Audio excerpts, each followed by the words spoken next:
मित्रों, राम राम। मेरा भारत मेरी बात चैनल पर आपका स्वागत। और आज के इस अंक में हम बात करेंगे कल अमित शाह जो देश के गृह मंत्री हैं उनके द्वारा दिए गए भाषण पर। कल उन्होंने संसद राज्यसभा में एक जबरदस्त भाषण दिया तथ्यों के साथ कि किस तरह से कांग्रेस ने समय समय पर संविधान के साथ क्या क्या किया, क्योंकि संविधान पर चर्चा हो रही है संसद में। तो उस विषय को लेकर कि कैसे 1951 में सबसे पहला संविधान संशोधन किया, फिर कैसे अपनी सरकार बचाने के लिए कांग्रेस ने टाइम को बढ़ा दिया लोकसभा के, किस तरह 356 लगाकर सरकारों को गिराया, और कैसे कैसे भीमराव अंबेडकर जी का अपमान किया। कल मैं वो जब भाषण चल रहा था तो मैं देख रहा था, उसी समय अमित शाह जी ने एक बात कही कि आप अंबेडकर अंबेडकर करते हो, इतना राम राम का जप लिया करो, वो भी मिल जाए, ये झूठा नाम जपते हो। अब बहुत से लोग इस तरह से आ गए हैं इस तरफ जो अंबेडकर को मानने वाले हैं, लेकिन आप लोग 100 बार नाम लो, उम्मीद करता हूं कि आप भी अंबेडकर जी की बात को मानेंगे। तो उसी समय मुझे लग गया था कि यह टुकड़ा बीच में से निकाला जाएगा। वही काम कांग्रेस ने आज किया। क्या किया? उन्होंने उनका एक छोटा सा 11 सेकंड का टुकड़ा बीच में से निकाला और उसको वायरल कर दिया। अगर अमित शाह ऐसी बात रात कल कह रहे थे अपना संसद में वक्तव्य के दौरान, तो खड़गे जी तो विपक्ष के नेता हैं और उसी समाज से आते हैं। उसी समय उनको बोलना चाहिए था कि आप बाबा साहब का अपमान कर रहे हैं, लेकिन वो अपमान की बात ही नहीं थी क्योंकि वीडियो काटना था। जैसे एक मोदी जी ने एक भाषण में कहा था कि खून मुंह लग गया है संविधान संशोधन अपने हक में करने का कांग्रेस को। तो मुझे लगता है कि कांग्रेस को एक खून मुंह और लग गया है, वो है झूठ फैलाने का। आपको ध्यान होगा 2015 में जब सरसंघ चालक मोहन भागवत जी ने एक बयान दिया था आरक्षण को लेकर कि वही समाज तय करेगा कि कब तक उनको आरक्षण चाहिए, लेकिन उस बात को तोड़ मरोड़ कर यह कहा कि संघ आरक्षण के खिलाफ है। और उसी तरह से ही लोकसभा में भी अमित शाह की झूठी वीडियो बनाकर एडिट करके और उसको चलाया गया और झूठ के सहारे कांग्रेस 53 से 99 सीट पर चली गई।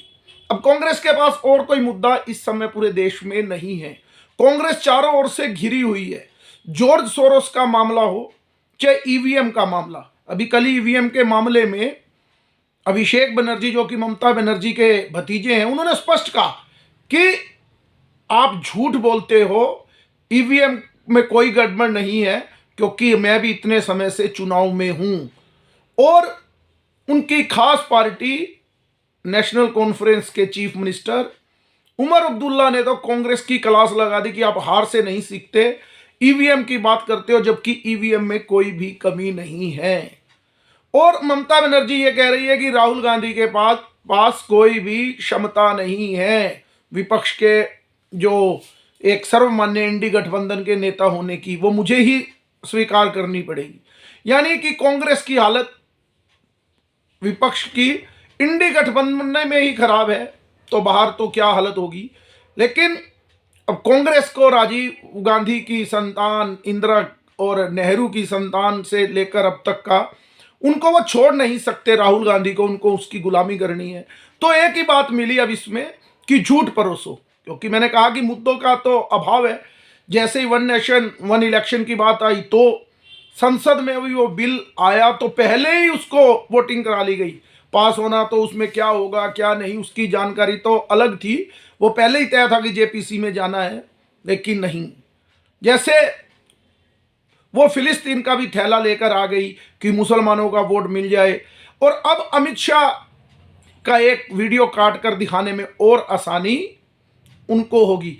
लेकिन मुझे लगता है कि भगवान जो करता है अच्छे के लिए करता है, क्योंकि अगर अमित शाह ये भाषण देके चले जाते तो बाबा साहब पे या संविधान पे कोई चर्चा 4 दिन हुई, कोई लोगों को भी ज़्यादा इंटरेस्ट नहीं रहने वाला था ज़्यादा उतना।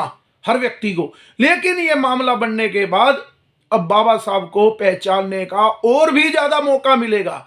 मुझे लगता है कांग्रेस बढ़िया कर रही है, ये भाजपा के लिए ही कर रही है लगता है। कुछ समय के लिए तो ये 2-4 दिन तो चर्चा का विषय रहेगा अमित शाह जी का जो भाषण है, जो टुकड़ा है, लेकिन इससे बाबा साहब को जानने का और भी ज्यादा मौका मिलेगा लोगों को। जैसे कि कल अमित शाह जी ने भी कहा, तो 1952 में जैसे किस तरह से बाबा साहब को कांग्रेस ने हराया, खुद नेहरू प्रचार करने गए बाबा साहब के खिलाफ। और फिर बताऊं, मैंने पहले भी कई वीडियो में भी इस विषय को लेकर बताया है कि 14,000 वोट से बाबा साहब अंबेडकर वो चुनाव हारे।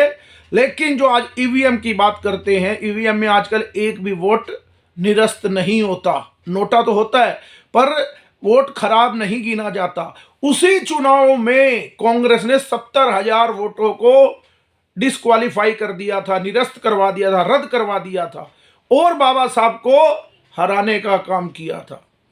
संजय गांधी की समाधि, एक एमपी है वो, केवल वो क्या थे, चलो नेहरू की समाधि है, वहां महात्मा गांधी की समाधि है, इंदिरा गांधी की समाधि है, लेकिन आप देखेंगे दिल्ली में इतने बड़े इलाके में संजय गांधी की भी समाधि है, जबकि वो किसी संवैधानिक पद पर नहीं रहे, केवल और केवल दिल्ली में तो एक सांसद के रूप में रहते थे, लेकिन उनके स्थल बनाया, समाधि स्थल इतना बड़ा।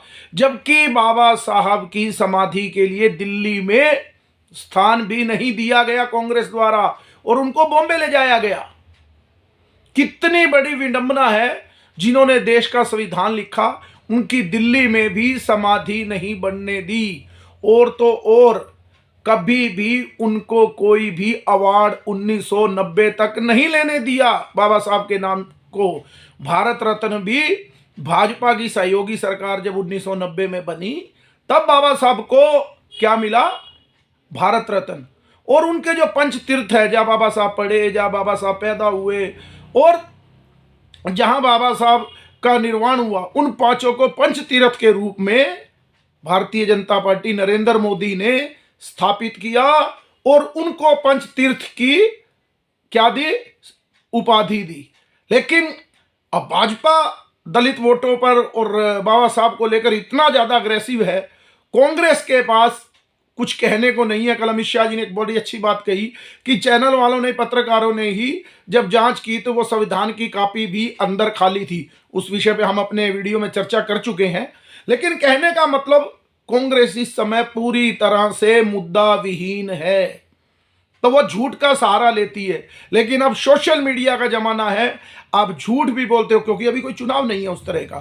तो इतने में अभी अमित शाह जी ने अभी प्रेस कॉन्फ्रेंस करने का भी ऐलान किया, तो वो प्रेस कॉन्फ्रेंस करके बताएंगे। कुछ लोग कह रहे हैं कि भाजपा डिफेंसिव हो गई, नहीं, उन्होंने ठीक किया कि एकदम से अटैक, ताकि पूरी सच्चाई, मैं तो कहता हूं बहुत अच्छा है कि बाबा साहब की अब थॉट ऑफ पाकिस्तान जो उन्होंने पुस्तक लिखी वो भी धीरे धीरे अब आएगी। सभी बातें कि भारत के विभाजन के मामले में और यूसीसी के मामले में, अल्पसंख्यकों के मामले में बाबा साहब की क्या राय थी। ये जो लोग जय भीम और जय मीम की बात करते हैं, एक मुस्लिम लोग पीछे बाबा साहब की वो करते हैं, मैं तो कहता हूं कि भाजपा को एक काम करना चाहिए, अलीगढ़ मुस्लिम विश्वविद्यालय का नाम भी बाबा साहब के नाम से रख देना चाहिए। पता लग जाएगा इन लोगों को कि कितनी एकता है। कि अब संविधान पर चर्चा हो रही थी, पूरे देश में बाबा साहब का संविधान, जैसे मोदी जी ने लोकसभा में कहा था, अब हुआ है क्योंकि जम्मू कश्मीर में तो ना तो दलितों को आरक्षण मिलता था, ना बाबा साहब का संविधान लागू होता था। वो संविधान अब लागू हो रहा है। मैं तो कहता हूं कि बड़ी अच्छी अमित शाह जी ने जो कहा, और जो बीच में टुकड़ा कांग्रेस ने काटा, मैं कह रहा हूं फिर वही बात कि भगवान जो करता है अच्छे के लिए करता है। आप लोगों को भी, क्योंकि आजकल तो सोशल मीडिया का जमाना है, तो निकालिए थॉट ऑफ पाकिस्तान बाय बाबा साहब। बाबा साहब ने जो पुस्तक लिखी है, और संविधान सभा में जो बाबा साहब के भाषण हैं वो भी निकलेंगे, तो कांग्रेस का काला चिट्ठा पूरी तरह बाहर आ जाएगा। कांग्रेस जितनी बारी बाबा साहब को लेकर बात करेगी, कांग्रेस के अपने थैले में इतना भार है बाबा साहब के अपमान का कि वो नहीं धुल पाएगा। मुझे लगता है कि ये मामला उठा कर कांग्रेस ने फिर अपने आप को 2 दिन तो उनको ठीक रहेगा, इसके पीछे पीछे केजरीवाल भी अब आ गए हैं, दिल्ली का चुनाव है तो बहुत सी पार्टियां लगेंगी, लेकिन लास्ट में जब कांग्रेस, क्योंकि जितना अपमान कांग्रेस ने किया है बाबा साहब का वो किसी ने नहीं किया, तो उनकी जवाबदेही कि कैसे कैसे बाबा साहब को चुनाव भंडारा से 1954 में हराया गया, 1952 में ईस्ट मुंबई से हराया गया, तो एक एक बात खुलेगी और ले देकर कांग्रेस की ही फजीयत होने वाली है। तो आज के अंक में इतना ही। मेरे इस चैनल को लाइक कीजिए, सब्सक्राइब कीजिए और ज़्यादा से ज़्यादा शेयर कीजिए। भारत माता की जय, वंदे मातरम, जय श्री राम।